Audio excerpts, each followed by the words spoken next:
রাস্তার পাশের এই ঘরটির নির্মাতা একজন ভিক্ষুক। তার ভিক্ষার টাকায় নিজ হাতে তৈরি করেছেন এই স্বপ্নের দোতলা বাড়ি। ওই ঘরটা হলো ওনার স্বপ্নের ঘর। কত বছর লেগেছে? 20 বছর। এই একটি ঘরের পেছনেই জীবনের 20টি বছর কাটিয়ে দিয়েছেন রহিম বক্স। ভিক্ষা করে নিজের স্বপ্ন পূরণ করেছেন 60 ঊর্ধ্ব বয়সী রহিম বক্স। শুধু সিমেন্ট আর বালি, শুধু সিমেন্ট দিয়ে ডলি এই ঘরটা প্রায় কোনো মিস্ত্রি প্রয়োজন পড়েনি। একাই করেছি সিমেন্ট বালি এ যেন গরিবের তাজমহল। ভিক্ষা করে রহিম বক্স সরকারি জমির উপর 20 বছর ধরে নিজ হাতে তিলে তিলে গড়ে তুলেছেন স্বপ্নের রাজপ্রাসাদ। ওই ঘরটা তৈরি করেছে। এই ঘরটা নিজে একা করেছে, কিন্তু এই ঘর কোনো মিস্ত্রি লাগে নাই, নিজ ক্ষমতায় এই বিল্ডিং তৈরি করেছে। শৌখিন ভিখারি রহিম তার ঘরের মেঝে ও দেয়ালে বসিয়েছেন টাইলস। একটি ঘরে চারপাশে কাচ দিয়ে তৈরি করেছেন শোকেজ। সেই শোকেজে রাখা আছে ভিক্ষা করে পাওয়া লুঙ্গি, গামছা সহ বিভিন্ন উপকরণ। ভিতরে টাইলস পর্যন্ত দেওয়া, ঘরের ভিতরে টাইলস দেওয়া, গ্রিল দেওয়া, সারাত দেওয়া, দেখেছেন তালা মতো সিঁড়ি উপর পর্যন্ত নিজের মতন একাই সবকিছু। কি দিয়ে বানিয়েছেন এটা? এই রড সিমেন্ট বালি না পরে লিক হয়ে যাবে না, লিক হয়ে গেলে তো মানুষ পাবে। দোতলাতেও রয়েছে আরো 2টি কক্ষ।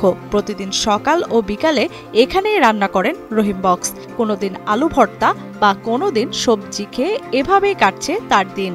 হোটেল মোটেলে নিজে রান্না করি, এখানে খেয়ে রান্না বাড়া করে, এখানে খাই, এখানে। রহিম বক্সের বাড়ি চুয়াডাঙ্গার দামোহদা উপজেলার কাদিপুর গ্রামে। 2000 সালে দারিদ্রতার কারণে ছেড়ে যান তার স্ত্রী। তখন থেকে রহিম বক্স মনস্থির করেন দোতলা বাড়ি নির্মাণের। ভিক্ষাবৃত্তি করে একটু একটু করে নিজ হাতে শুরু করেন বাড়ি নির্মাণের কাজ। আর এভাবে দীর্ঘ 20 বছর পর তৈরি করেছেন স্বপ্নের রাজপ্রাসাদ। এই বাড়িটা করি এভাবে করলে এইভাবে ঘর করবো, আমার এত শখ ছিল। ভাঙতে আসছে যখন কোনো ব্যাপার নিজে রান্না করে খাই, নাইতে বাড়িতে দিকে রান্না করে নিয়ে আসি, নিজে খাই, না নিজে চলে আসে রান্না করি। উনি নিজেই আছে ভিক্ষে টিকে করে আছে, রান্না বান্না করে। আর যা পয়সা থাকে ওই চিকন রড কিনে, সিমেন্ট বালি কিনে ওই হাত দিয়ে থাপিড়ে এইগুলা করে। টানা 7ম-বারের মতো বেস্ট টিস্যু পেপার ব্র্যান্ড হিসেবে স্বীকৃতি পেয়েছে বসুন্ধরা টিস্যু। তবে এলাকাবাসী ও জেলার ইউপি সদস্য শাহজামাল হোসেন জানান, রহিম একজন মানসিক ভারসাম্যহীন ব্যক্তি।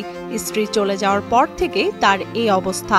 রাস্তার পাশে এই বাড়িতে এভাবে বছরের পর বছর বসবাস করছেন তিনি।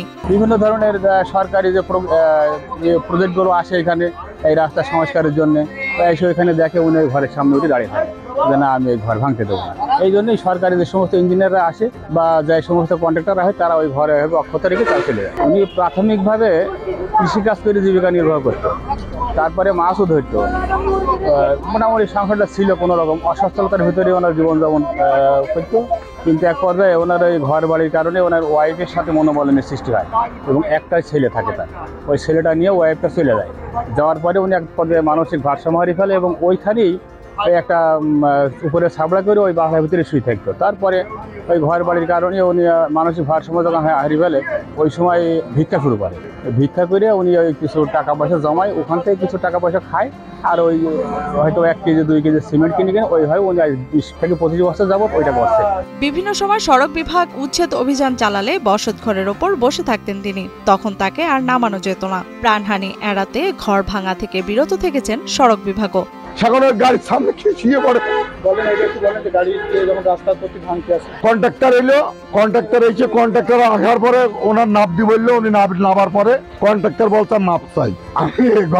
আমি ঘর ভাঙতে পারবো না, আমি রাস্তাও করতে পারবো না।